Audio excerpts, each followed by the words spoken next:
Hello guys, welcome back to horror stories.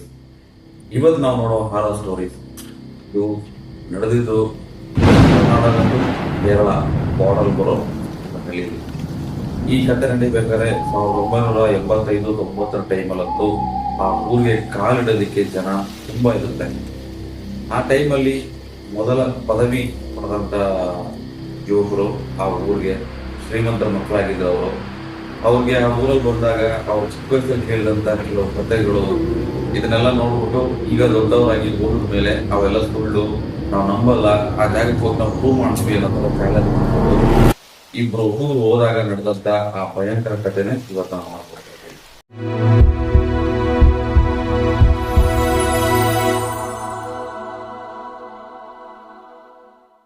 ಆ ಟೈಮಲ್ಲಿ packet ಸಾರಾಯಿ ಮತ್ತೆ ಎಂಡ ಬಂದು ತುಂಬಾ ಸೇರಿಸಿದ್ದಂತ ಟೈಮ್ ಅದು. ಆ ಟೈಮಲ್ಲಿ ಇವರು ಅದನ್ನ ಯುವಕರಾಗಿದ್ರು, ಶ್ರೀಮಂತರ ಮಕ್ಕಳಾಗಿದ್ರಿಂದ ಇಬ್ರು ಫುಲ್ ಫ್ರೆಂಡ್ ಆಗಿ ಊರೂರು ಸುತ್ತಾಡ್ಕೊಂಡು ಡ್ರಿಂಕ್ಸ್ ಮಾಡ್ಕೊಂಡು ಸಿಕ್ಕಿದ ಕಡೆ ಕ್ಯಾಂಪಿಂಗ್ ಮಾಡ್ಕೊಂಡು ಆ ಟೈಮಲ್ಲೇ ಟೆಂಟ್ ತರ ವಸತಿ ಮಾಡ್ಕೊಂಡು ಆಲ್ಟ್ ಆಗಿ ಎಂಜಾಯ್ ಮಾಡ್ತಿದ್ದಂತ ಹುಡುಗರು. ಸೊ ಅವ್ರಿಗೆ ಅವ್ರ ಊರಿಂದ 3 ಕಿಲೋಮೀಟರ್ ಇರೋ ಆ ತೆಂಗಿನ ತೋಪ ಆದ್ಮೇಲೆ ಬರುವಂತ ರಬ್ಬರ್ ತೋಟನು, ಅಲ್ಲಿಂದ ಕೆಲವು ಹಳ್ಳ ನದಿ ಎಲ್ಲ ಬರುತ್ತೆ, ಆ ಜಾಗಕ್ಕೆ ಹೋಗ್ಲೇಬಾರ್ದು ಅಂತ ಚಿಕ್ಕ ವಯಸ್ಸಲ್ಲಿ ಅವ್ರನ್ನ ಹೇಳಿ ಬೆಳೆಸಿರುತ್ತೆ. ಸೊ ಇದನ್ನೆಲ್ಲ ಅವರು ಚಿಕ್ಕ ವಯಸ್ಸಲ್ಲಿ ನಂಬಿರ್ತಾರೆ, ಬಟ್ ದೊಡ್ಡವರಾದ್ಮೇಲೆ ಅದ್ರ ಮೇಲೆ ನಂಬಿಕೆ ಹೊರಟೋಗಿರುತ್ತೆ. ಎಷ್ಟಕ್ಕೂ ಇವರು ಡಿಗ್ರಿ ಕಂಪ್ಲೀಟ್ ಮಾಡಿರ್ತಾರೆ ಆ ಕಾಲದ ನ್ಯೂ ಜನರೇಷನ್. ಸೊ ಅವರು ಕೂಡ ಇವತ್ ನೈಟ್ ಆಲ್ಟ್ ಆಗದ, ಅಲ್ಲಿ ಏನು ಇಲ್ಲ ನನ್ನ ಪ್ರೂವ್ ಮಾಡದ, ಮತ್ತೆ ಮಿಕ್ಕಿದ ಎಲ್ಲರೂ ಬಂದು ಇಲ್ಲಿ ಸೆಟ್ಲ್ ಆಗ್ಲಿ, ನಮ್ಮಿಂದನೇ ಈ ಏರಿಯಾ ಡೆವಲಪ್ ಆಯ್ತು ಅನ್ನೋ ಹೆಸರು ಬರಲಿ ಅನ್ನೋ ತರ ಪ್ಲಾನ್ ಮಾಡ್ಕೊಂಡು ಗಣೇಶ್ ಮತ್ತೆ ಮಾದೇವ್ ಇಬ್ರು ಫ್ರೆಂಡ್ಸ್ ಆ 3 ಕಿಲೋಮೀಟರ್ ದೂರದಲ್ಲಿ ಹೋಗಿ ಟೆಂಟಿಂಗ್ ಮಾಡ್ತಾರೆ. ಬುಲೆಟ್ ಬೈಕಲ್ಲಿ ಹೋಗಿ ಆ ತೆಂಗಿನ ತೋಟ ಹತ್ರ ಹೋಗ್ತಿದಂಗೆನೆ ತುಂಬಾ ವರ್ಷಗಳಿಂದನೇ ಜನ ತಿರುಗಾಡದೇ ಇರೋದ್ರಿಂದ ಬರೀ ಗರಿಕೆ ಹುಲ್ಲು ಬೆಳೆದೋಗ್ಬಿಡುತ್ತೆ. ಆ ಎಂಡಲ್ಲೇ ಅವರು ಬೈಕ್ ಹಾಕ್ಬಿಟ್ಟು ಅಲ್ಲಿಂದ ನಡ್ಕೊಂಡು ಒಳಗಡೆ ಆ ಟೆಂಟ್ ಐಟಮ್ ಎಲ್ಲ ತಕೊಂಡು ಅವರ ಸಾಯಿ ಎಂಡನೆಲ್ಲ ಇಟ್ಕೊಂಡು ತಿನ್ನೋಕೆ ಅಂತ ಸ್ವಲ್ಪ ಅದನ್ನ ತಗೊಂಡು ಆ ತೋಪ್ ಒಳಗಡೆ ನಡ್ಕೊ ಹೋಗ್ತಾ ಇರ್ತಾರೆ. ಸೊ ನಡಕ ಒಳಗಡೆ ಹೋಗ್ತಾ ಇದ್ದಂಗೆನೆ ಒಂದು ಜಾಗ ನೋಡಿ ಕ್ಲೀನ್ ಮಾಡ್ಕೊಂಡು ಟೆಂಟ್ ಹಾಕೊಂಡು ಅವತ್ತು ನೈಟ್ ಅಲ್ಲೇ ಸ್ಟೇ ಆಗ್ತಾರೆ. ಸೊ ಇದೆಲ್ಲ ನಡೆಯೋದು ಸಂಜೆ 6 ಗಂಟೆಯಿಂದ 7 ಗಂಟೆ ಟೈಮಲ್ಲಿ ನಡೆಯುತ್ತೆ. ಸೊ 7 ಗಂಟೆಯಿಂದ 9 ಗಂಟೆ 10 ಗಂಟೆ ತನಕ ಫುಲ್ ಡ್ರಿಂಕ್ ಮಾಡ್ತಾರೆ. ಸರಿ, ಈ ಊರವರೆಲ್ಲ ಹೇಳಿದೆಲ್ಲ ಸುಳ್ಳು, ಇಲ್ಲ ಆತರ ಏನು ಇಲ್ಲ, ನಾವು ಒಂದು ರೌಂಡ್ ಸುತ್ತಾಡ್ಕೊಂಡ್ ಬರೋದ ಅಂದ್ಬಿಟ್ಟು ಆ ಟೈಮಲ್ಲಿ ಆ ಬ್ಯಾಟ್ರಿ ಮತ್ತೆ ಲ್ಯಾಂಡಿಂಗ್ ಇಟ್ಕೊಂಡು ಆ ಜಾಗದಲ್ಲಿ ಒಂದು ವಾಕ್ ಹೋಗ್ತಾರೆ. ಸೊ ಇವರು ವಾಕ್ ಹೋಗ್ಬೇಕಾದ್ರೆ ಆ ಜಾಗದಲ್ಲಿ ಸುಮಾರು ದೂರ ಹೋಗ್ತಿದ್ದಂಗೆನೆ ಅಲ್ಲಿ ಪಾಳು ಬಿದ್ದ ಮನೆಗಳನ್ನೆಲ್ಲ ನೋಡ್ತಾರೆ. ಯಾಕಂದ್ರೆ 10 ವರ್ಷದ ಮುಂಚೆ ಅದೊಂದು ಸಣ್ಣ ಊರಾಗಿತ್ತು, ಇವಾಗ ಫುಲ್ ಊರೇ ಅಬಂಡೆಂಟ್ ಆಗಿತ್ತು. ಸೊ ಆ ಪಾಳು ಬಿದ್ದ ಏರಿಯಾದಲ್ಲೆಲ್ಲ ನೋಡ್ಕೊಂಡು ಬರ್ಬೇಕಾದ್ರೆ ಅಲ್ಲಿ ದೂರದಲ್ಲಿ ಒಂದು ಬೆಳಕು ಕಾಣುತ್ತೆ. ಆ ಬೆಳಕು ನೋಡ್ತಿದ್ದಂಗೆ ಇವರು ಓಕೆ, ನಾವು ಮಾತ್ರ ಕ್ಯಾಂಪಿಂಗ್ ಬಂದಿಲ್ಲ, ನಮ್ಮನ್ನು ಬಿಟ್ಟು ಬೇರೆ ಯಾರೋ ಕ್ಯಾಂಪಿಂಗ್ ಬಂದವ್ರೆ, ಸರಿ ಅವ್ರನ್ನ ಮಾತಾಡ್ಸ್ಕೊ ಬರೋದ ಅಂತ ಅಂದ್ಬಿಟ್ಟು ನಿಧಾನಕ್ಕೆ ಇವ್ರು ಹೋಗ್ತಾ ಇರ್ತಾರೆ. ಅಲ್ಲಿ ಯಾರ್ಯಾರಿದ್ದಾರೆ, ಎಷ್ಟು ಜನ ಇದ್ದಾರೆ ಅನ್ನೋ ಒಂದು ಐಡಿಯಾ ಇರಲ್ಲ, ಅದರಿಂದ ಹತ್ರ ಹೋಗ್ತಾ ಇರ್ತಾರೆ. ಆದ್ರೆ ಇವ್ರಿಗೆ ಗೊತ್ತಿಲ್ಲ ಈ ನೆಕ್ಸ್ಟ್ ನಡೆಯೋ ದೊಡ್ಡ ವಿಚಾರಗಳಲ್ಲಿ ಇವ್ರು ಹೆಂಗ್ ಸಿಗಾಕೋತಾರೆ. ಸೊ ಹತ್ರ ಹೋಗ್ತಾ ಇದ್ದಂಗೆ ಗೊತ್ತಾಗುತ್ತೆ ಅಲ್ಲಿ ಕ್ಯಾಂಪಿಂಗ್ ಮಾಡಿದವರು ಬೆಂಕಿ ಹಾಕಿದ್ದಾರೆ ಅಂತ. ಬಟ್ ಅದು ಕ್ಯಾಂಪಿಂಗ್ ತರ ಕಾಣಲ್ಲ, ಸುತ್ತ ಬಾಕ್ಸ್ ಟೈಪ್ ಅಲ್ಲಿ 4 ಪಂಜುಗಳನ್ನ ಕೂರಿಸಿರ್ತಾರೆ. ಒಂದು 40 ವರ್ಷದ ವ್ಯಕ್ತಿ ಅಲ್ಲಿ ಪೂಜೆ ಮಾಡ್ತಾ ಇರ್ತಾರೆ. ಸೊ ಇದನ್ನ ನೋಡಿದಾಗ ಇವ್ರಿಗೆ ಊರಲ್ಲಿ ಕೇಳಿದಂತ ಕೆಲವು ವಿಚಾರಗಳೆಲ್ಲ ಬರುತ್ತೆ. ಇವ್ರು ಊರಲ್ಲಿ ಕೇಳಿದ್ ಅಂತಂದ್ರೆ ಆ ತೆಂಗಿನ ತೋಟದಲ್ಲಿ ನೈಟ್ ಹೋಗಿ ಕೆಲ್ಸಕ್ಕಂತ ಹೋದವರು, ಪಾತಿ ನೀರು ಕಟ್ಟಕ್ಕಂತ ಹೋದವ್ರಿಗೆ ಅಲ್ಲಿ ಕೂಗಾಡೋದು, ಕಿರುಚ್ಕೊಳ್ಳೋದು, ಈ ತರ ವಿಕಾರವಾದ ಸೌಂಡ್ಗಳನ್ನೆಲ್ಲ ಕೇಳಿರ್ತಾರೆ. ಆ ಮೂಳೆ ಕಡೆಯ ಸೌಂಡ್ ಎಲ್ಲ ಕೇಳಿರ್ತಾರೆ. ಅಲ್ಲಿಂದಾಡಿ ಎದುರುಬಿಟ್ಟು ಜನ ಕಡೆ ಹೋಗೋದನ್ನ ನಿಲ್ಲಿಸ್ಬಿಟ್ಟಿರ್ತಾರೆ. ಇವ್ರಿಗೆ ಏನ್ ನಡೀತಾ ಇದೆ ಅಂತ ಅಂದ್ಬಿಟ್ಟು ನೋಡ್ತಾ ಕೂತಿರ್ಬೇಕಾದ್ರೆ ಆ 40 ವರ್ಷದ ವ್ಯಕ್ತಿ ಒಂದು ಆಡುಮರಿ, ಕಪ್ಪು ಆಡುಮರಿನ ತಂದಿರ್ತಾರೆ. ಆ ಮರಿನ ತಂದು ಪೂಜೆ ಮಾಡ್ತಾ ಅದಕ್ಕೆ ಏನೋ ಮಂತ್ರಗಳನ್ನ ಹೇಳ್ತಾ ಇರ್ತಾನೆ, ಜೋರಾಗಿ ಮಂತ್ರ ಹೇಳ್ತಿರ್ತಾನೆ.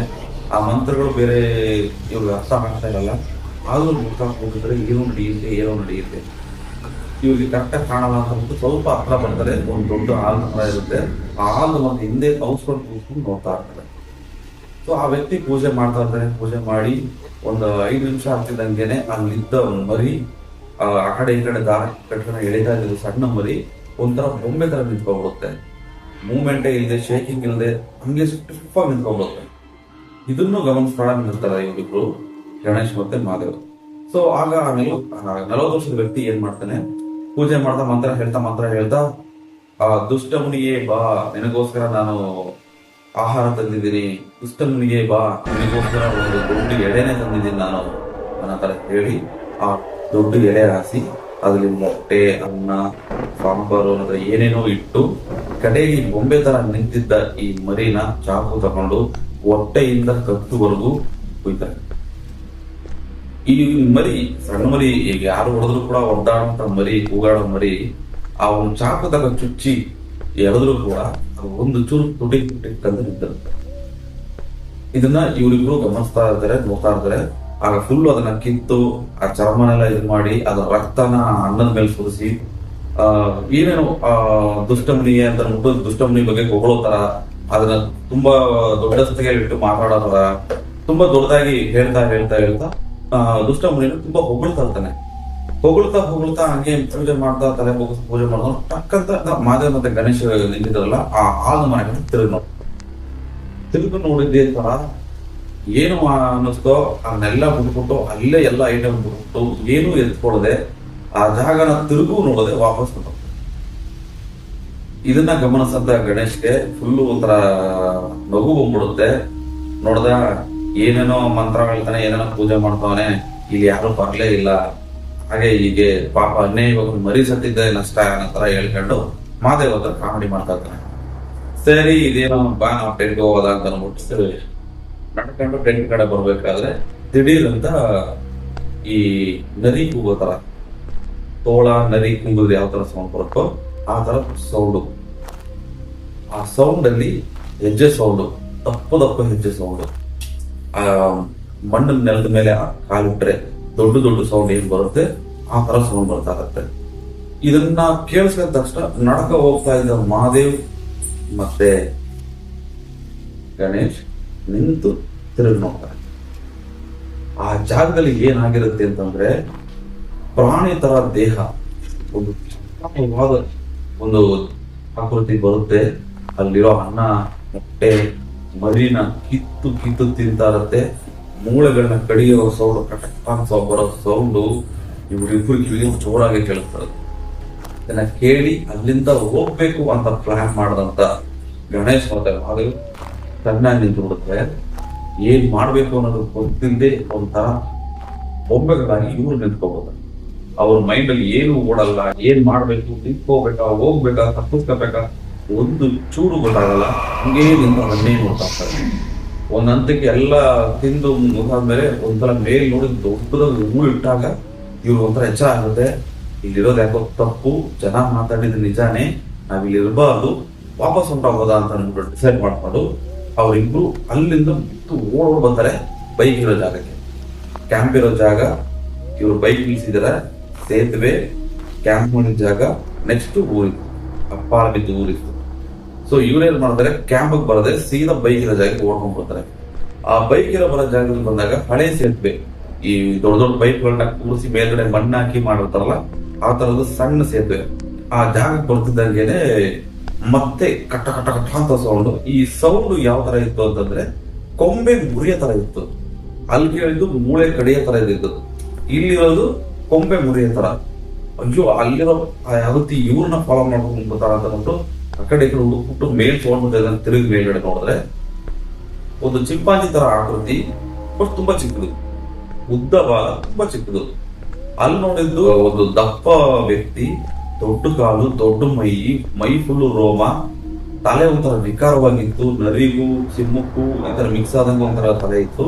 ಆದ್ರೆ ಇಲ್ಲಿರೋದು ಚಿಂಪಾಂಜಿ ತರ ಸಣ್ಣದು, 2 ಅಡಿ 3 ಅಡಿ ಅಷ್ಟೇ ಇದೆ. ಬಟ್ ಬಾಲ ಮಾತ್ರ ಒಂದು 2 ಅಡಿ 3 ಅಡಿ ತನಕ ಬಾಲ ಸಾಕಷ್ಟು ಉದ್ದ ಇದೆ. ಇದನ್ನ ನೋಡಿ ಇವ್ರು ಹೆದರ್ಬಿಟ್ಟು ಮೇಲ್ಗಡೆಯಿಂದ ಇವ್ರನ್ನ ಬಗ್ಗಿ ನೋಡಿ ಕೂಗಿದ ತಡ ಇವ್ರು ಫುಲ್ ಎದುರು ಬಿಡ್ತಾರೆ.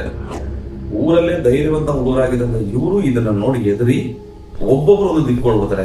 ಹೆಂಗ್ ಓಡೋಗ್ತಾರೆ ಅಂದ್ರೆ, ಒಬ್ರು ಈ ಗಣೇಶನವನು ವಾಪಸ್ಸು ಟೆಂಟ್ ಕಡೆ ಓಡೋಗ್ತಾನೆ, ಮಾದೇವನವನು ಬೈಕ್ ಕಡೆ ಓಡೋಗ್ತಾನೆ. ಬೈಕ್ ಹತ್ರ ಹೋಗಿ ನಿಂತ್ಕೊಂಡ್ಬಿಟ್ಟು ಗಣೇಶ ಬಾರೋ ಅಂತ ಕೂಗ್ತಾ ಅಂತಾನೆ. ಬಟ್ ಯಾವುದೇ ರೀತಿ ಸೌಂಡ್ ಇರಲ್ಲ. ಒಂದ್ 10 ನಿಮಿಷ ಆದ ತಕ್ಷಣ ಗಣೇಶ ಕೂಗ್ಲಕ್ ಸ್ಟಾರ್ಟ್ ಮಾಡ್ತಾನೆ. ಹೊಡಿತಾ ಇದ್ರೆ ಯಾವ ತರ ಸೌಂಡ್ ಕೂಗ್ತಾರೋ ಆ ತರ ಜೋರಾಗಿ ಕಿರ್ಚ್ಕೊತಿರ್ತಾನೆ. ಇದನ್ನ ಕೇಳ್ಬಿಟ್ಟು ಗಣೇಶ ಬಾರೋ ಅಂತ ಮಾದೇವ ಕೂಗ್ತಾ ಇರ್ತಾರೆ. ಅಲ್ಲಿಂದ ಗಣೇಶ ಒಳಗಡೆ ಓಡಿ ಮಾತ್ರ ಬಂದು ನಿಂತ್ಕೊತಾರೆ. ಒಳ ಬಂದ್ಬಿಟ್ಟ ತಪ್ಸ್ಕೊಂಡ್ಬಿಟ್ಟಲ್ಲಪ್ಪ ಹೋಗೋದ ಅಂತ ಹೇಳ್ತಾನೆ. ಹತ್ತಿ ಗಾಡಿ ಹತ್ಕೊಂಡು ಮಾದೇವ್ ಗಾಡಿ ಸ್ಟಾರ್ಟ್ ಮಾಡ್ತಾನೆ. ಗಣೇಶ ಕೂತಾನೆ. ಅಲ್ಲಿಂದ ರಿಟರ್ನ್ ಬರ್ತಾ ಇರ್ಬೇಕಾದ್ರೆ ಒಳಗಡೆ ಇದ್ದಲ್ಲ ಏನಾಯ್ತು ಅಂತ ಕೇಳಿದ್ರೆ ಗಣೇಶ್ ಒಂದು ಚೂರು ಮಾತಾಡಲ್ಲ. ಇದು ಮಾತಾಡದಿರೋದು ಮಾದೇವಿ ಅಭ್ಯರ್ಥವಾಗಿದ್ರು ಕೂಡ ಸರಿ ಒಳಗಡೆ ಆಗಿ ಯಾವ್ದೋ ವಿಚಾರ ನೋಡಿ ಎದುರು ಬಿಟ್ಟವನೇ, ಅದರಿಂದ ಏನು ಮಾತಾಡ್ತಾ ಇಲ್ಲ ಅಂತ ಅಂದ್ಬಿಟ್ಟು ಅಲ್ಲಿಂದ ರಿಟರ್ನ್ ಊರೊಳಗಡೆ ಬರ್ತಾರೆ. ಊರ ಹತ್ರ ಬರ್ತಾ ಇದ್ದಂಗೆನೆ ಊರೊಳಗಡೆ ಬೀದಿ ಲೈಟ್ಗಳಿರುತ್ತಲ್ಲ, ಆವಾಗಿದ್ದು ಬಲ್ಬು 100 ವಾಟ್ಸ್ ಬಲ್ಬ್ಗಳು, ಎಲ್ಲೋ ಕಲರ್ ಬಲ್ಬ್ ಇತ್ತಲ್ಲ, ಆ ತರದ ಬಲ್ಬ್ಗಳಲ್ಲಿ ಬೀದಿ ಲೈಟ್ ಇರುತ್ತೆ. ಈ ಊರ ಹತ್ರ ಬರ್ತಾ ಇದ್ದಂಗೆ ಒಂದು ಬೀದಿ ಲೈಟ್ ಕ್ರಾಸ್ ಆಗಿ ನೆರಳಲ್ಲಿ ನೋಡ್ಬೇಕಾದ್ರೆ ಮಹಾದೇವಿಗೆ ಹಿಂದ್ಗಡೆ ನಿಂತಿದ್ದ ಗಣೇಶ್ ಸಾಧಾರಣ ವ್ಯಕ್ತಿ ಆಗಿರಲಿಲ್ಲ. 10 ಅಡಿ 12 ಅಡಿ ಹೈಟ್ ಆಗಿ ಜೈಜೆಂಟ್ ಆಗಿ ತುಂಬಾ ದೊಡ್ಡ ವ್ಯಕ್ತಿ ತರ ಕಾಣಿಸುತ್ತೆ ನೆರಳಲ್ಲಿ. ನೆರಳು ನೋಡಿದಷ್ಟೇ ಅಲ್ಲೇ ಎದುರುಬಿಟ್ಟು ಬ್ರೇಕ್ ಹಾಕಿ ಕ್ಲಿಕ್ ಹಿಡಿದು ಏನೋ ಮಾಡಿ ಗಾಡಿ ಹೋಗುತ್ತೆ. ಅಲ್ಲಿಂದ ಮಾದೇವಿ ಬಿಲ್ಲಿ ತಿರುಗಿ ನೋಡಿದ್ರೆ ಹಿಂದ್ಗಡೆ ಗಣೇಶ್ ಇಲ್ಲ. ಇದನ್ನ ನೋಡಿ ಎದುರುಬಿಟ್ಟು ಸರಿ ತಾನಾರು ಬದುಕೊಂಡ್ರೆ ಸಾಕು ಅಂತ ಅಂದ್ಬಿಟ್ಟು ಗಾಡಿ ಎತ್ಕೊಂಡು ಸ್ಟಾರ್ಟ್ ಮಾಡಿದ್ರೆ ಸ್ಟಾರ್ಟ್ ಆಗಲ್ಲ. ಅವಾಗೆಲ್ಲ ಇದು ಕ್ಲಿಕ್ಕರ್ ಗಾಡಿಗಳು ಸ್ಟಾರ್ಟ್ ಆಗೋದೇ ಇಲ್ಲ. ಕಡೆಗೆ ಸರಿ ಈ ಗಾಡಿ ಹೋದ್ರೂ ಪರವಾಗಿಲ್ಲ, ತನ್ನ ಪ್ರಾಣ ಉಳ್ಕೊಂಡ್ರೆ ಸಾಕು ಅಂದ್ಬಿಟ್ಟು ಅಲ್ಲಿಂದ ಬಿದ್ದು ಓಡ್ ಬಂದು ಮನೆಯವರನ್ನೆಲ್ಲ ಎಬ್ಬಿಸಿ, ಪಕ್ಕದ ಮನೆಯವ್ರನ್ನೆಲ್ಲ ಎಬ್ಬಿಸಿ, ಎದುರುಗಡೆ ಮನೆ ಬೀದಿನೆಲ್ಲ ಎಬ್ಬಿಟ್ಟು ಎಲ್ಲರ ಹತ್ರನು ಬಾಯಿ ಬಿಟ್ಟು ಹೇಳ್ತಾನೆ ತಾವ್ ಏನೇನ್ ಮಾಡಕ್ ಹೋಗಿದ್ರು, ಏನೇನ್ ನೋಡಿದ್ರು, ಅಲ್ಲಿ ಏನೇನಿತ್ತು ಅನ್ನೋದೆಲ್ಲ ಬಾಯಿ ಬಿಟ್ಟು ಹೇಳ್ತಾರೆ. ಮಹಾದೇವ್ ಅವ್ರ ತಂದೆ ತಾಯಿಗೆ ಫುಲ್ಲು ಕೋಪ ಬಂದು ಈ ತರ ಒಂದು ಅನ್ಯಾಯ ಮಾಡಿದೆ ಅಂತ ಅಂದ್ಬಿಟ್ಟು ಮಹಾದೇವನ್ನ ಅಲ್ಲೇ ಹೊಡೆದು ಕಪ್ಪಾಲಕ್ಕೆ ಹೊಡೆದು ಅವನ್ನ ಉಗುದು. ಕಡೆಗೆ ಗಣೇಶ್ ಅವ್ರ ಅಪ್ಪ ಅಮ್ಮನು ಅಲ್ಲಿ ಶ್ರೀಮಂತ ಆಗಿದ್ರು. ಎಲ್ಲರೂ ಬನ್ನಿ ನಾವು ದುಡ್ಡು ಕಾಸಾರ ಕೊಡ್ತೀವಿ, ನನ್ನ ಮಗನ ಕಾಪಾಡ್ಕೊಂಡು ಬಂದ್ಬಿಡೋದ ಅನ್ನೋ ಎಲ್ಲ ಹೇಳಿದಾಗ ಆಗ್ಲೇ ಟೈಮು 2 ಗಂಟೆ 3 ಗಂಟೆ ಆಗಿರುತ್ತೆ. ಒಂದು ಚೂರು ಬೆಳಕು ಬರ್ಲಿ, ಬೆಳಕು ಬಂದ್ಮೇಲೆ ನಾವು ಹೋಗೋದ ಅಂತ ಅಂದ್ಬಿಟ್ಟು ಅಲ್ಲಿರೋ ಊರವರೆಲ್ಲ ಡಿಸೈಡ್ ಮಾಡ್ತಾರೆ. ರಿಟರ್ನ್ ಹೋಗಿ ಅಲ್ಲೋಗಿ ಕ್ಯಾಂಪಿಂಗ್ ಜಾಗದಲ್ಲಿ ನೋಡ್ಬೇಕಾದ್ರೆ ಕ್ಯಾಂಪಿಂಗ್ ಇಂದ ಸ್ವಲ್ಪ ದೂರದಲ್ಲಿ ಇವ್ರು ಎಲ್ಲಿ ಔಸ್ಕೊಂಡು ನೋಡೋದಂತ ಆಲ್ದ ಮರ ಇರ್ತಲ್ಲ, ಆ ಆಲ್ದ ಮರ ಅಡಿಲಿ ಮಲ್ಗಿ ಎಬ್ಬಸ್ ನೋಡಿದ್ರೆ ಜೀವ ಇದೆ, ಬಟ್ ಮೂರ್ಛೆ ತಪ್ಪಿದ್ದಾರೆ. ಇಲ್ಲಿಂದ ಅವನು ಎತ್ಕೊಬಂದು ಊರಲ್ಲಿ ಹಾಕಿ ಊರು ಚಾವಡಿಯಲ್ಲಿ ಇಟ್ಟು ದೇವರನ್ನ ಪೂಜೆ ಮಾಡಿ ಕುಂಕುಮ ಎಲ್ಲ ಇಟ್ಟು ಸ್ವಲ್ಪ ಅವ್ರಿಗೆ ತೀರ್ಥಗಿರ್ತ ಹಾಕಿ ಎಬ್ಬಸ್ತಾರೆ. ಅವಾಗ ಅವ್ರಿಗೆ ಸ್ವಲ್ಪ ಎಚ್ಚರ ಆಗುತ್ತೆ. ಆವಾಗ ತನಗೆ ಏನಾಯ್ತು ಅನ್ನೋದೆಲ್ಲ ಗಣೇಶ ಎಕ್ಸ್ಪ್ಲೇನ್ ಮಾಡ್ತಾರೆ. ಆಗ ಎಕ್ಸ್ಪ್ಲೇನ್ ಮಾಡ್ಬಿಟ್ಟು ಮನೇಲಿ ಹೋಗಿ ಕೊಡ್ತಾರೆ. ಆದ್ರೆ ಇಬ್ಬರಿಗೂ ಅವತ್ತಿಗೆ ಜ್ವರ ಬಂದಿರುತ್ತೆ. ಸಂಜೆ ಆಗಷ್ಟೆಲ್ಲ ಜ್ವರ ಜಾಸ್ತಿ ಆಗಿ ಹೋಗಿರುತ್ತೆ. ಡಾಕ್ಟರ್ನೇ ಕರೆಸಿ ಟ್ರೀಟ್ಮೆಂಟ್ ಮಾಡಿದ್ರು ಕೂಡ ಜ್ವರ ವಾಸಿ ಆಗಿರಲ್ಲ. ಅವಾಗ ಅಲ್ಲಿರೋ ಕೆಲವರು ಹೇಳ್ತಾರೆ ಇದು ದುಷ್ಟ ಆತ್ಮಗಳು ಇರುತ್ತವಲ್ಲ, ಇದರಿಂದ ಆಗಿರೋ ಕೆಲಸಗಳಾಗಿರುತ್ತೆ. ನೀವು ಕೇರಳ ಹತ್ರ ತಾನೆ ಹೋಗಿ, ಕೇರಳದಲ್ಲಿ ಹೋಗಿ ಯಾರ ಕೇಳಿ ಅವ್ರಿಗೆ ಹೇಳ್ತಾರೆ ಅಂದಾಗ ಪ್ರತಿಯೊಬ್ಬ ವ್ಯಕ್ತಿ ಹತ್ರ ಹೋಗಿ ಆ ಊರು ಮಣ್ಣು ತಗೊಂಡು ಆ ವ್ಯಕ್ತಿ ಹತ್ರ ಹೋಗಿ ಮಣ್ಣು ಕೊಟ್ಟು ಪೂಜೆ ಮಾಡಿ ಬನ್ನಿ ಅಂತ ಹೇಳಿದಾಗ ಆ ಮಣ್ಣು ಇಟ್ಟು ಅವರು ನರಸಿಂಹ ಧ್ಯಾನ ಮಾಡ್ಬಿಟ್ಟು ಇಲ್ಲ ನಾವು ಬರಲ್ಲ, ಇದನ್ನ ಕೈಲಿ ಆಗಲ್ಲ, ನಮ್ಮ ಕೈಲಿ ಆಗಲ್ಲ ಅಂತ ಹೇಳಿದಾಗ ಆಗಲ್ಲ ಅಂತ ಹೇಳ್ತಾರೆ. ಯಾಕೆ ಬರ್ತಿಲ್ಲ ಅಂತ ಕೇಳಿದಾಗ ಅವ್ರು ಹೇಳ್ತಾರೆ ಅಲ್ಲಿ ಇರುವಂತ 2 ಆಕೃತಿಗಳಿದೆಯಲ್ಲ ಅದು ಸಾಧಾರಣವಾದ ಆಕೃತಿ ಅಲ್ಲ. ಒಂದು ದುಷ್ಟಮುನಿ, ಇನ್ನೊಂದು ಕರಿಕುಟ್ಟಿ ಸಾಕಾಣ. ಇವೆರಡಕ್ಕೂ ನಮ್ಮ ಕೈಲಿ ಪರಿಹಾರವೇ ಇಲ್ಲ, ನಮ್ಮ ಕೈಲಿ ಆಗದೇ ಇಲ್ಲ ಅಂತ ಅಲ್ಲಿ ಹೇಳ್ಬಿಡ್ತಾರೆ. ದುಷ್ಟ ಮುನಿನ ಕಂಟ್ರೋಲ್ ತೆಗಿಬಹುದು, ಬಟ್ ಕರಿಗುಟ್ಟಿ ಸಾಧನ ಅಷ್ಟು ಈಜಿ ತಕ್ಕೊಳಕ್ಕೆ ಆಗಲ್ಲ. ಅದರಿಂದಾಗಿ ಅವರು ಇದೆಲ್ಲ ಕೇಳಿಸ್ಕೊಂಡ್ಮೇಲೆ ಕಡೆಗೆ ಅವ್ರೇನ್ ಮಾಡ್ತಾರೆ, ಅಲ್ಲಿ 2-3 ಕಡೆ ಇನ್ನೂ ಯಾರು ಪವರ್ಫುಲ್ ಆಗಿರ್ತಾರೋ, ಯಾರು ತುಂಬಾ ಇದರಲ್ಲಿ ಮುಳುಗಿರ್ತಾರೋ ಅಂತವ್ರನ್ನ ಹುಡುಕಿ ಕಡೆಗೆ ತಿರುವನಂತಪುರಂ, ಕೇರಳದ ಕ್ಯಾಪಿಟಲ್ ಸಿಟಿ ತಿರುವನಂತಪುರಂ ಅಲ್ಲಿ ಹೋದಾಗ ಅಲ್ಲಿ ಒಬ್ರು ಅವ್ರಿಗೆ ಸಿಗ್ತಾರೆ. ಆ ವ್ಯಕ್ತಿಗೆ ಆಲ್ಮೋಸ್ಟ್ 80 ವರ್ಷ ಆಗಿರುತ್ತೆ. ಅವ್ರಿಗೆ ಇದ್ರ ಎಲ್ಲಾ ಮಂತ್ರಶಕ್ತಿಗಳಲ್ಲಿ ಅವ್ರ ಕೈ ಅವ್ರ ಮೇಲ್ಗೈತಂಗೆ ಅವ್ರ ಹತ್ರ ಮಣ್ಣು ಕೊಟ್ಟು ಕೇಳಿದಾಗ ಖಂಡಿತ ನಾ ಬರ್ತೀನಿ, ಈಗ ಆಕ್ಚುಲಿ ನಿಮ್ಮಿಬ್ರು ಹುಡುಗರು ಸಮಸ್ಯೆ ಅಂತ ಅನ್ಕೋಬೇಡಿ, ಇಡೀ ಊರೇ ಸಾಯಲಿಕ್ಕೆ ತಯಾರಾಗಿದ್ದೀರಾ ಅಂತ ಅನ್ಕೊಳ್ಳಿ. ಯಾಕಂದ್ರೆ ಅಲ್ಲಿ ಆಗ್ತಿರೋ ಸಿಚುವೇಶನ್ ನಿಮಗೆ ಕೆಲವು ದಿನಗಳಲ್ಲಿ ಇಡೀ ಊರನ್ನೇ ನಾಶ ಮಾಡುತ್ತೆ ಅಂತ ಹೇಳಿದಾಗ ಆವಾಗ ಅವ್ರು ಸರಿ ನಾ ಬರ್ತೀನಿ ಅಂತ ಹೇಳಿ ಅವತ್ತು ಬರ್ತಾರೆ. ಬಂದು ಆ ಊರಲ್ಲಿ ನಿಂತು 1-2 ಪೂಜೆ ಮಾಡಿ ಆ ಸ್ಥಳ ಪುರಾಣಗಳನ್ನ ಅವಾಗ ಎಕ್ಸ್ಪ್ಲೇನ್ ಮಾಡ್ತಾರೆ. ಆಕ್ಚುಲಿ ಈ ವಿಚಾರ ನಡೆದಿದ್ದು ಒಂದು 20 ವರ್ಷದ ಮುಂಚೆ. ಸೊ 20 ವರ್ಷದ ಮುಂಚೆ ಏನಾಗಿರುತ್ತೆ ಅಂದ್ರೆ ಆ ಏರಿಯಾದಲ್ಲಿ ಒಬ್ಬ ಮಂತ್ರವಾದಿ ಇರ್ತಾರೆ. ಆ ಮಂತ್ರವಾದಿ ಎಷ್ಟು ಪವರ್ಫುಲ್ ಆಗಿರ್ತಾರೆ ಅಂತಂದ್ರೆ ಅಲ್ಲಿ ಇರುವಂತ ದೇವರುಗಳನ್ನೇ ಕಟ್ಟಾಕಿ ಮನುಷ್ಯರ ಪ್ರಾಣಗಳನ್ನೇ ತೆಗೆಯುವಷ್ಟು ಪವರ್ಫುಲ್ ಆಗಿರ್ತಾರೆ. ಅಂತ ಮಂತ್ರವಾದಿ ಇದ್ದಿದ್ದಂತ ಊರು ಆ ಪಾಳಬಿದ್ದಿದ್ದ ಊರು. ಸೊ ಆ ಮಂತ್ರವಾದಿ ಹತ್ರ ಒಬ್ರು ಬಿಸ್ನೆಸ್ ಮ್ಯಾನ್ ಅವ್ರು ಬರ್ತಾರೆ, ಬಂದು ಹೇಳಿದ್ರೆ ನಮ್ ತಂದೆ ಬಿಸ್ನೆಸ್ ನಾನೇ ನೋಡ್ಕೊತಾ ಇದ್ದೆ, ನಾನು ನೋಡಿ ಕಷ್ಟಪಟ್ಟು 10% ಬಿಸ್ನೆಸ್ ನ ಸಾವಿರ ಕೊಟ್ಟು ನಾ ಬೆಳೆದಿದ್ದೀನಿ. ನನ್ನ ತಮ್ಮ ನಮ್ಗೆ ಪಾಲ್ ಕೇಳ್ತಾ ಇದ್ದಾನೆ, ನನ್ನ ತಮ್ಮನ ವಂಶನ ನಾಶ ಮಾಡಬೇಕು, ಏನಾದ್ರು ಪರಿಹಾರ ಮಾಡ್ಕೊಡಿ ಅಂತ ಕೇಳಿದಾಗ ಅವರು ಸ್ವಲ್ಪ ಡಿಮ್ಯಾಂಡ್ ಮಾಡ್ತಾರೆ. ಆಗ ಇವರು ಹತ್ತತ್ರ 20 ಎಕರೆ ರಬ್ಬರ್ ತೋಟನೇ ಬರ್ಕೊಡ್ತೀನಿ, ಇಷ್ಟು ಲಕ್ಷ ದುಡ್ಡೇ ಕೊಡ್ತೀನಿ. ಇದು ಆಕ್ಚುಲಿ ನಡೆದಿದ್ದು 1970ರಲ್ಲಿ. ಅವಾಗ ಲಕ್ಷಗಳು ಅಂತಂದ್ರೆ ಇವಾಗಿನ ಕೋಟಿಗೆ ಸಮ. ಇಷ್ಟು ದೊಡ್ಡ ಆಫರ್ ನೀಡಿದಂತ ಮಂತ್ರವಾದಿ ಖಂಡಿತ ಒಂದೇ ಪೂಜೆಯನ್ನ ರೆಡಿ ಮಾಡ್ಕೊಳ್ತೀನಿ ಅಂತ ಹೇಳ್ಬಿಟ್ಟು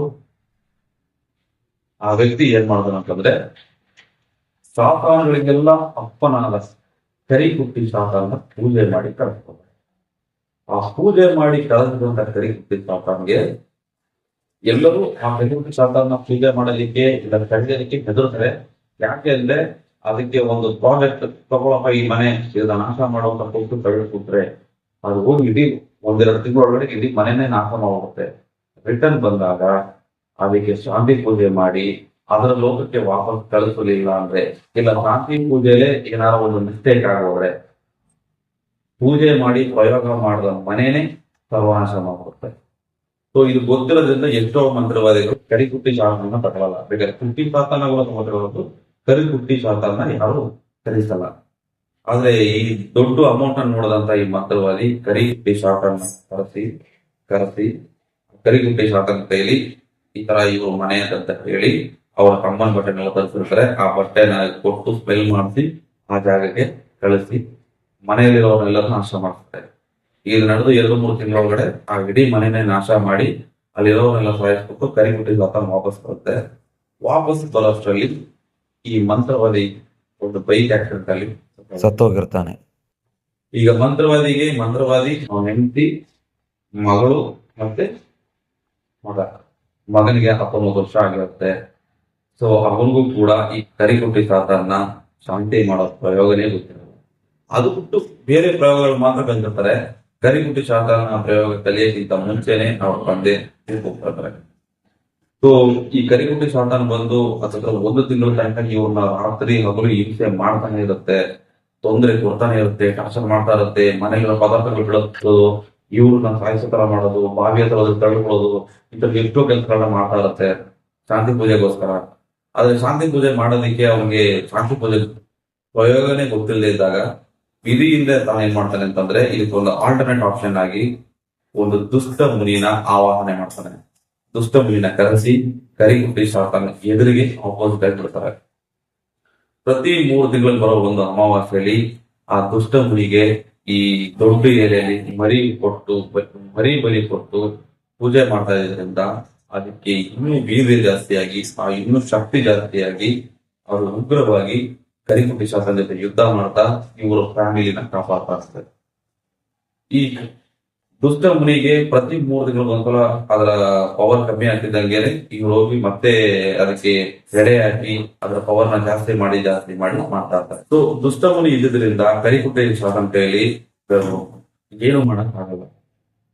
ಆದ್ರೆ ತನ್ನ ಕೈ ಏನು ಮಾಡಕ್ ಆಗಿಲ್ವಲ್ಲೇ, ನನ್ನ ಕೈ ಏನು ಮಾಡಕ್ ಆಗ್ತಿಲ್ವಲ್ಲ ಅನ್ನೋ ಕೋಪಕ್ಕೆ ಅದು ಊರೊಳಗಡೆ ಇಳಿದು ಬಿಟ್ಟಿರುತ್ತೆ. ಪ್ರತಿ ಊರ್ಲಿ ಇರೋ ಒಬ್ಬೊಬ್ರು ಒಂದೊಂದ್ಸಲ ಮೆಂಟಲ್ ಆಗ್ತಾರೆ, ದಿಕ್ಪರ್ಸನ್ ತಿರುಗಾಡ್ತಾರೆ, ಒಂಥರ ಹುಚ್ಚು ತರ ತಿರುಗಾಡೋದು, ನೆಣ ತಗೋದು, ಇಲ್ಲ ಹುಚ್ಚು ತರ ಕೂಗಾಡೋದು, ಕುಡಿಯೋದು, ನೀರು ಬಿಡಿಸೋದು. ಒಂದು ವಾರದಲ್ಲಿ ಒಬ್ರು ಅನ್ನೋದ್ರ ಪ್ರತಿ ವಾರಕ್ಕೂ ಒಬ್ಬೊಬ್ಬರಾಗಿ ಹುಡುಗರೆ ಸಾಯ್ತಾ ಬರ್ತಾ ಇರ್ತಾರೆ. ಇದನ್ನ ನೋಡ್ತಿದ್ದಂತ ಉಗ್ರವ್ರಿಗೆ ಡೌಟ್ ಬರುತ್ತೆ, ಈ ಮಂತ್ರವಾದಿನೇ ಏನೋ ಮಾಡಿದಾನೆ, ಆ ಮಂತ್ರವಾದಿನ ಎದುರಿಸುವಷ್ಟು ಶಕ್ತಿ ಇವತ್ತು ಇಲ್ವಲ್ಲ.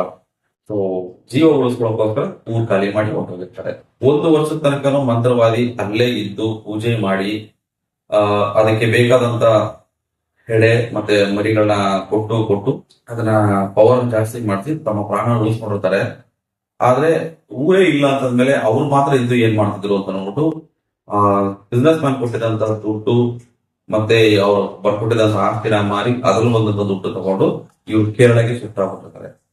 ಪ್ರತಿ 3 ತಿಂಗಳಿಗೊಂದ್ಸಲ ಬರೋದು, ಪೂಜೆ ಮಾಡೋದು, ಹೋಗೋದು, ಈ ತರನೇ ಮಾಡ್ತಾ ಇರ್ತಾರೆ. ಅವತ್ತು ಕೂಡ ಆ ವ್ಯಕ್ತಿ ಬಂದು ಪೂಜೆ ಮಾಡೋ ಟೈಮಲ್ಲೇ ಗಣೇಶ್ ಮತ್ತೆ ಮಾದೇವ್ ನೋಡಿರ್ತಾರೆ. ಅವತ್ತು ಆ ಟೈಮಲ್ಲಿ ಅವ್ರಿಗೆ ಎಕ್ಸ್ಪೀರಿಯನ್ಸ್ ಆಗಿದ್ದು ಅದೇ. ಇದನ್ನೆಲ್ಲ ತಿರುವನಂತಪುರದಿಂದ ಬಂದಂತ ವ್ಯಕ್ತಿ ಎಕ್ಸ್ಪ್ಲೇನ್ ಮಾಡ್ತಾರೆ. ಆ 40 ವರ್ಷದ ಹುಡುಗನೇ ಆ ಮಂತ್ರವಾದಿ ಮಗ ಆಗಿರ್ತಾರೆ. ಅವರೇ ಬಂದು ಆ ಪ್ರಯೋಗಗಳನ್ನ ಕಂಟಿನ್ಯೂ ಮಾಡ್ತಾ ಇರ್ತಾರೆ. ಸೊ ಅವ್ರು ಹೇಳೋದು ಒಂದೇ ವಿಚಾರ, ಈಗ ನಾವು ಇದರಿಂದ ತಪ್ಪಿಸ್ಕೋಬೇಕು ಅಂದ್ರೆ ಉಳ್ಕೊಂಡೋದು ಒಂದೇ ದಾರಿ, ಕರಿಗುಟ್ಟಿ ಶಾತಾನ್ಗೆ ಪವರ್ನ ಜಾಸ್ತಿ ಮಾಡಬೇಕು. ಒಂದು ವೇಳೆ ಪವರ್ನ ಜಾಸ್ತಿ ಮಾಡಿದ್ರೆ ಕರಿಗುಟ್ಟಿ ಶಾತಾನ್ ದುಷ್ಟ ಮುನಿನ ಸಾಯಿಸ್ಬಿಡುತ್ತೆ. ಮತ್ತೆ ಅದರ ಹಾಗೆ ತೀರಿಸ್ಕೊಳ್ಳೋಕೋಸ್ಕರ ಆ ಮಂತ್ರವಾದಿ ಫ್ಯಾಮಿಲಿನೂ ಸಾಯಿಸ್ಬಿಡುತ್ತೆ. ಮತ್ತೆ ವಾಪಸ್ ಬರ್ಬೇಕಾದ್ರೆ ನಾವು ಶಾಂತಿ ಪೂಜೆ ಮಾಡಿದ್ರೆ ಇಡೀ ಊರೇ ಸೇಫ್ ಆಗುತ್ತೆ ಅಂತ ಹೇಳ್ತಾರೆ. ಬಟ್ ಮಂತ್ರವಾದಿ ಅವರು ಮಾಡಿದ್ದು ತಪ್ಪಾಗಿದ್ದರಿಂದ, ಅವರು ಮಾಡಿದ್ದು ಒಂದು ಸ್ವಾರ್ಥ ವಿಚಾರಕ್ಕೋಸ್ಕರ ಇಡೀ ಊರೇ ಸಾಯ್ತಾ ಇದ್ದಿದ್ದರಿಂದ ವಿಧಿ ಇಲ್ಲದೆ ಅವರು ಮನೆನೇ ಬಲಿ ಕೊಡಬೇಕಾದಂತ ಪರಿಸ್ಥಿತಿ ಬರುತ್ತೆ. ಆ ಪರಿಸ್ಥಿತಿಗೆ ಬೇರೆ ದಾರಿ ಇಲ್ಲದೆ ಇವರು ಅದನ್ನೇ ಮಾಡ್ತಾರೆ. ಆ ಒಂದು ಪೂಜೆ ಮಾಡಿ ಕರಿಗುಟ್ಟಿ ಶಾತಾನ್ನ ಪವರ್ನ ಜಾಸ್ತಿ ಮಾಡ್ತಾರೆ. ಕರಿಗುಟ್ಟಿ ಶಾತಾನ್ ದುಷ್ಟ ಮುನಿನ ನಾಶ ಮಾಡುತ್ತೆ. ನಾಶ ಮಾಡಿ ಸೀದಾ ಆ ಮಂತ್ರವಾದಿ ಮನೆಗೆ ಹೋಗ್ತಾರೆ. ನೀವು ಅನ್ಕೋಬಹುದು ವರ್ಷ ಕ್ಯಾಂಪ್ ಅಲ್ಲಿ ಆ ವ್ಯಕ್ತಿ ಆ ಕರಿಗುಟ್ಟಿ ಶಾತಾನ್ನ ಶಾಂತ ಮಾಡಬಹುದಿತ್ತಲ್ಲ ಅಂತ. ಮಿಸ್ಟೇಕ್ ಆಗಿದೆ ಎಲ್ಲಿ ಅಂತಂದ್ರೆ, ಯಾವಾಗ ಇವರು ರೆಡಿ ಮಾಡ್ಕೋಬೇಕಾಗಿತ್ತು ಶಾಂತಿ ಪೂಜೆ ಮಾಡ್ಬೇಕಾಗಿತ್ತು, ಆ ಗ್ಯಾಪ್ ಏನಿದೆ ತುಂಬಾ ಗ್ಯಾಪ್ ಆಗ್ಬಿಟ್ಟಿರುತ್ತೆ. ಅದು ಕರಿಗುಟ್ಟಿ ಶಾತಾನ್ ಯಾರನ್ನೋ ಟಾರ್ಗೆಟ್ ಆಗಿ ಕೊಟ್ಟಿರ್ತದೆ. ಆ ಟಾರ್ಗೆಟ್ ಹೋಗಿ ನಾಶ ಮಾಡಿ ಬಂದ ತಕ್ಷಣ ಶಾಂತಿ ಪೂಜೆ ಕಾಯ್ದಿರುತ್ತೆ. ಶಾಂತಿ ಪೂಜೆ ಮಾಡದೆ ಎದುರು ಇವರು ಪ್ರಯೋಗ ಮಾಡಿದ್ರಿಂದ ಕರಿಗುಟ್ಟಿ ಶಾತಾನ್ಗೆ ನೆಕ್ಸ್ಟ್ ಟಾರ್ಗೆಟ್ ಅವ್ರ ಫ್ಯಾಮಿಲಿನೇ ಆಗಿರುತ್ತೆ. ನೆಕ್ಸ್ಟ್ ಶಾಂತಿ ಪೂಜೆ ತಗೋಬೇಕು ಅಂದ್ರೆ ಆ ಟಾಸ್ಕ್ ನ ಮುಗಿಸ್ದ ಮೇಲೆನೆ ಅದು ಶಾಂತಿ ಪೂಜೆ ತಗೊಳ್ಳೋದು. ಆ ಪರಿಸ್ಥಿತಿ ಬಂದ ತಕ್ಷಣ ವಿಧಿ ಇಲ್ಲದೆ ಆ ದುಷ್ಟ ಮಂತ್ರವಾದಿ ಅವ್ರ ಫ್ಯಾಮಿಲಿನ ಬಲಿ ಕೊಡುತ್ತಾರೆ. ಅಂದ್ರೆ ಕರಿಗುಟ್ಟಿ ಶಾತಾನ್ ಪವರ್ ಜಾಸ್ತಿ ಮಾಡ್ತಾರೆ. ಕರಿಗುಟ್ಟಿ ಶಾತಾನ್ ದುಷ್ಟ ಮುನಿನ ಸಾಯಿಸುತ್ತೆ. ನೆಕ್ಸ್ಟ್ ಆ ದುಷ್ಟ ಮಂತ್ರವಾದಿ ಅವರ ಫ್ಯಾಮಿಲಿನೇ ನಾಶ ಮಾಡಿ ಈ 80 ವರ್ಷದ ವ್ಯಕ್ತಿ ಹತ್ರ ಬರುತ್ತೆ. ಆ 80 ವರ್ಷದ ವ್ಯಕ್ತಿ ಸರಿಯಾದ ಪೂಜೆನ ಸರಿಯಾದ ರೀತಿಯಲ್ಲಿ ಮಾಡಿ ಅದರ ಲೋಕಕ್ಕೆ ಕಳಿಸ್ಕೊಳ್ತಾರೆ. ಅದಾಗಿ ಕೆಲವು ತಿಂಗಳಾಗ್ತಿದ್ದಂಗೆನೆ ಆ ಏರಿಯಾನೇ ಫುಲ್ ಸೈಲೆಂಟ್ ಆಗುತ್ತೆ. ಯಾವುದೇ ರೀತಿಯಾದಂತ ಕೂಗಾಟನೋ ಕಿರುಚಾಟನೋ ಶಬ್ದಗಳಿರಲ್ಲ, ಎಲ್ಲ ಕ್ಲಿಯರ್ ಆಗಿರುತ್ತೆ. ಇದನ್ನ ನೋಡಿ ಜನ ಸ್ವಲ್ಪ ಮೈಗ್ರೇಟ್ ಆಗ್ತಾ ಆ ಜಾಗಕ್ಕೆ ಸೇರ್ತಾರೆ. ಯಾಕಂದ್ರೆ ಅಲ್ಲಿ ಒಂದು ಸಣ್ಣ ನದಿ ಇರುತ್ತೆ, ಸಣ್ಣ ಜರಿ ಇರುತ್ತೆ, ರಬ್ಬರ್ ತೋಟಗಳಿರುತ್ತೆ. ಊರೇ ಡೆವಲಪ್ ಆಗುವಷ್ಟು ಸೌಲಭ್ಯಗಳು ಆ ಜಾಗದಲ್ಲಿ ಇರುತ್ತೆ. ಒಬ್ಬೊಬ್ಬರಾಗಿ ಅವ್ರವ್ರ ವಾಪಸ್ ಬರ್ತಾರೆ. 2 ರೆಸಾರ್ಟ್ ಇದೆ. ಈಗಲೂ ಸ್ವಲ್ಪ ಡೆವಲಪ್ ಆಗ್ತಾನೆ ಹೋಗ್ತಾ ಇದೆ. ಇದು ಕರ್ನಾಟಕ ಟು ಕೇರಳ ಬಿಟ್ವೀನ್ ಇಲ್ಲಿರೋ ಪ್ಲೇಸ್. ನೀವು ಆ ಸ್ಪಾಟ್ಗೆ ಏನಾದ್ರು ಹೋಗ್ಬೇಕು ಅಂತಂದ್ರೆ ನನ್ನ ಇನ್ಸ್ಟಾಗ್ರಾಮ್ ಐಡಿಲಿ DM ಮಾಡಿ. ಆ ಪ್ಲೇಸ್ ಎಲ್ಲಿ ಬರುತ್ತೆ ನನ್ನ ನಿಮಗೆ ಅಪ್ಡೇಟ್ ಮಾಡ್ತೀನಿ. Thank you.